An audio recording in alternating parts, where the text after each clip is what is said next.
सूचना, ई वीडियो में गाली संतुष्ट शब्दों का प्रयोग कल गई बा। अगर आपके गाली वाला वीडियो नहीं के पसंद तो भाई ने हमारे चैनल के बाय बाय अलविदा कह सकेला। जय गरीबों के मुंह दीजिए। ए भौजी, जब कोनो आदमी पौवा पी लेना सना तो अनिका 8 इंच का करिया लंगलत्ता 90 डिग्री पर खड़ा हो जाला। वो भाव देता तो ठीक बात बा, लेकिन तू ओकरा के जहां गलती से भाव दे दलू ना तो ये लागी पटक के पेले हो।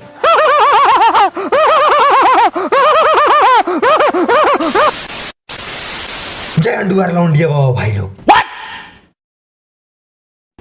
हम एगो लड़की का 3 दिन से फेरा में लगा रही। लड़की भी हमके ताकत रहे, हमू के ताकत रही, लेकिन चौथा दिन वो छोट लड़का के हमके पता बका कहलस रे बुरचट्टा। कहलस के भैया काहे वो लड़की के फेरा में लागल बला। वो लड़की एगो सरकारी मास्टर से फंसल लिया और सरकारी मास्टर बा लड़की के ले जाकर शहर में लेपा लेपी भी कैले। और अभी तो रुको, क्लाइमैक्स अभी बाकी। कल मुखी में यारा बाके लुखी देखनी। बारे तोरी बहन का सरल उख चटाओ का गाना बा। कल उखी में यारवा के लुखी देखनी। ए भौजी, तू अपन यार का लुखी देख लेली, ठीक बात बा, लेकिन अपन यार का लुखी के बारे में हई तू अपन सहेलियन के काहे बताओ तीरे। ये मर्द लड़कियन में ई करे होला। अपन यार का लाड़ गाड़ कितना मोट बा, कितना पातर, हर एक चीज अपन सहेली के हमनी का बता देनी जा।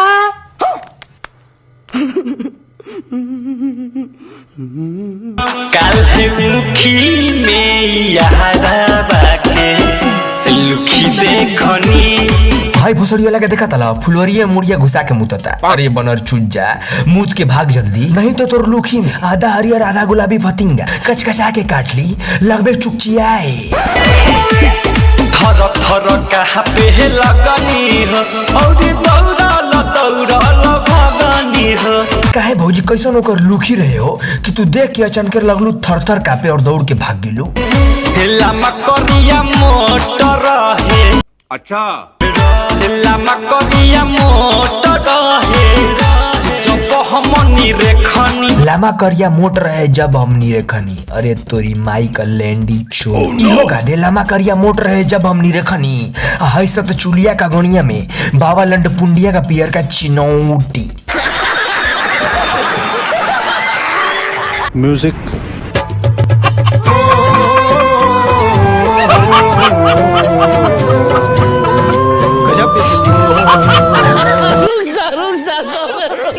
ना तू खुद सोचा भाई लोग, सुबेरे सुबेरे तो एकदम कस के पिसाब लागल बा आ तू दौड़ले दौड़ले गइल वाला उख में मुंह थे।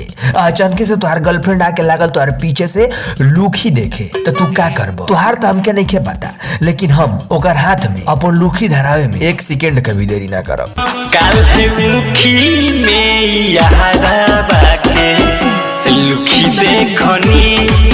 और इस संपूर्ण वीडियो में एगो चीज तो गौर किला जा, हई तीनों भौजी का ढोनी एकदम साफ क्लियर लौकता, लेकिन हई भौजी का ढोनी लौकता ही नहीं के। पता बा काहे कि बनर चुज्जा सरल हग्गल खा के भौजी का ढोनिये में उल्टी कर देले। जी ऐसन क्यों बात नहीं के, हम बहुत ना बार बचौना खुली लड़की हई। हम अपन पेट में कबार ना छिलवही ना करी ना, बचा के रखी ना। एही खातिर वीडियो के डायरेक्टर टकला डुकलेंडी साहब कहना कि तू अंदर उज्जर टी-शर्ट पहन ली हा, नहीं तो तुहार पेट में का बार देख के हमारे क्यों कैमरे पे मुठ मार दी हसन। इतने तेजस्वी लोग हैं हमारे पास, कितने शानदार विचार रखते हैं। मुरा फटा के धइले बा रुचल लीला से टाइफर बुखार। मोर भतारा के धइले बा रोज लेला से टाइफर बुखार। अरे तोरी माई का लाई खिया। हमनी का टाइफाइड बुखार का नाम सुनले बानी जा, लेकिन टाइफर बुखार कौन सुअर चूची बीमारी का नाम है भौजी। रुचल लीला से टाइफर बुखार। ए भौजी एकार ला अच्छा तू गा देना, रोज लेला से हमार भतारा छेड़ता डाइफर में।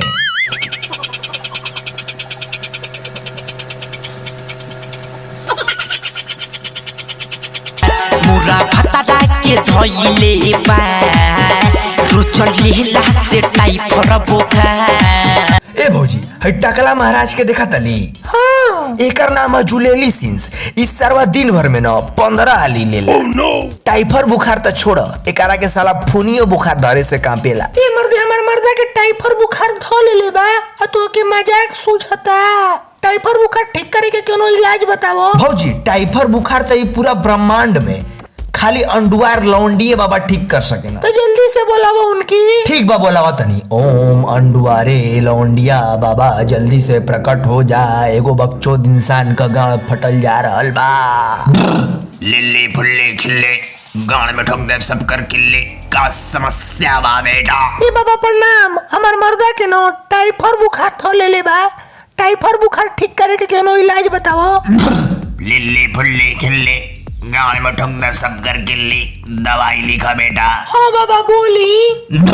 दारू वाला बोतल से 2 बोतल डिलोफेंस, 3 गोटा किया सुलो डांस और 2 बड़ा सुअर का मूत और एक माई का चूत एक ही में मिला के पिया दिया, इस सरवा ठीक हो जाई। ठीक बा बाबा, तुहार फीस कितना भइल बता दी। हम फीस ना ले ही ना बेटा। तो का लेनी बाबा? गांड ले ही ना बेटा। लिल्ली फुल्ली खिल्ली 12 बजे रात का जिए गाड़ देवे, नहीं तो तोर मुंह में ठोक देवा अपन मोटका करीवा किल्ली। जय।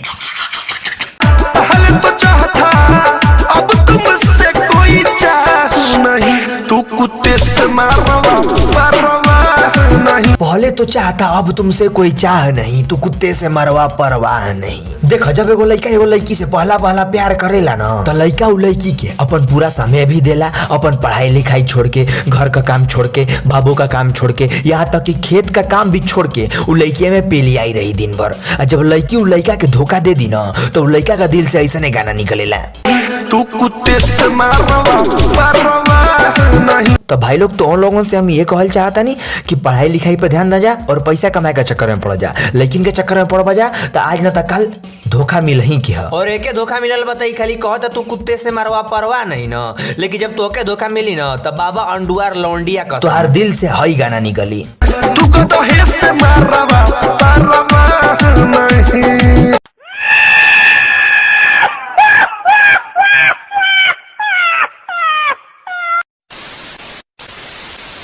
तो बस भाई लोग आज की वीडियो यहीं पर हम समाप्त करता नहीं। आशा करता नहीं कि तोहके हमार बात समझ में आ गई, नहीं के समझ में आई तो फिर से जाके वीडियो तू देख सकेला। अब हम जाते नहीं, हमके बहुत तेज ठंडी लगा था, कोनो पुआरा का गल्ला में से आटी चोरा के आगी तापे के बा। बाय।